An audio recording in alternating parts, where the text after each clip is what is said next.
না খেয়ে থাকাটা রোজা না, সব ধরনের কিছুতেই রোজা মানে সংযমটা করতে হবে। যে পাপ কম করা যায় আমি সেদিকেও ফোকাস করি, সো আমার কষ্ট হয় না। দেখেন, একটা শিল্পী মানুষের তো আসলে আহ, দুই ধরনের সত্তা থাকে, একটা হচ্ছে প্র্যাকটিক্যাল আর একটা হচ্ছে শিল্পী সত্তা।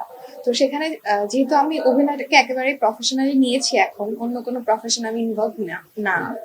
সো দুইটা ব্যাপারই থাকে যে আমাকে কন্টিনিউ কাজও করতে হবে, আবার ভালো কাজও করতে হবে।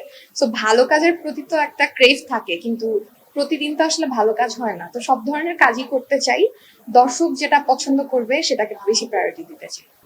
এখন তো আপাতত শুটিংই করা হচ্ছে, শুটিং ছাড়া বিভিন্ন ফটোশুট করা হচ্ছে।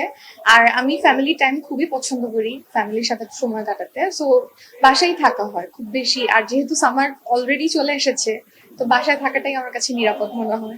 পদ্মা সেতু, মেট্রো রেল এবং এলিভেটেড এক্সপ্রেসওয়ে নির্মাণের গর্বিত অংশীদার বসুন্ধরা সিমেন্ট। আমার শুধু না খেয়ে থাকাটা রোজা না, সব ধরনের কিছুতেই রোজা মানে সংযমটা করতে হবে। যে আমরা মিথ্যা কথা বলবো না, কারো ক্ষতি করব না, কোনো কিছুই করব না।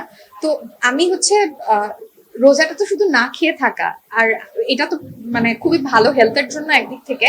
আরেক দিক থেকে হচ্ছে যতটুকু পাপ কম করা যায় আমি সেদিকেও ফোকাস করি, সো আমার কষ্ট হয় না। আমার মনে হয় এটা শান্তির মাস, সবসময় আমি শান্তি পাই রমজান মাসে। সেটা তো অবশ্যই আমার মনে হয় সবার জন্য। দেখেন, প্রত্যেকটা জিনিসের একটা প্রফিট বা একটা কিছু আছে। তো যেহেতু 1 মাস ফাস্টিং এর একটা প্রোগ্রাম রেখেছেন আমাদের ধর্মে, তো এটারও নিশ্চয়ই বেনিফিট আছে। আর হেলথ বেনিফিট আসলে অনেক। এটা আমি বলতে চাই না বিকজ আমি এই ব্যাপারে এক্সপার্ট না, বাট ফাস্টিং করলে আসলে অনেক হেলথ বেনিফিট আছে। অনেক অনেক আমার কাছে মনে হয় যে আই উইশ আমি উইকেন্ডে এখন গ্যাপ দিতে পারতাম, ফ্যামিলির সাথে ইফতার করতে পারতাম। সুযোগ পেলেই করা হয়, কিন্তু ফ্যামিলি আসলে অনেক ইম্পর্টেন্ট। আর ইফতারের টাইমটা সবাই একসাথে বসে ইফতার করা হয়, এটা আমি মিস করি অনেক। খুব বেশি না, বাট বাসায় যদি কারো দাওয়াত থাকে তখন চেষ্টা করি যে একটা দুইটা স্পেশাল ডিশ। আনহেলদি জিনিস যত কিছু আছে, আলুর চপ, পেঁয়াজু, মুড়ি মাখা, এগুলো অনেক মজা লাগে। অকওয়ার্ড কোয়েশ্চেন এটা।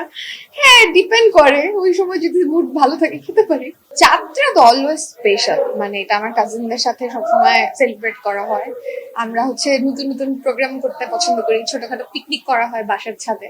সো ওইটা অলওয়েজ স্পেশাল। মেহেদি দেওয়ার একটা রিচুয়াল থাকে, এখনো হয়। এখন একটু মানে মেনটেন করে করা হয় যাতে কারো কোনো অসুবিধা না হয়, কিন্তু এই মজাটা আমরা করি সবসময়।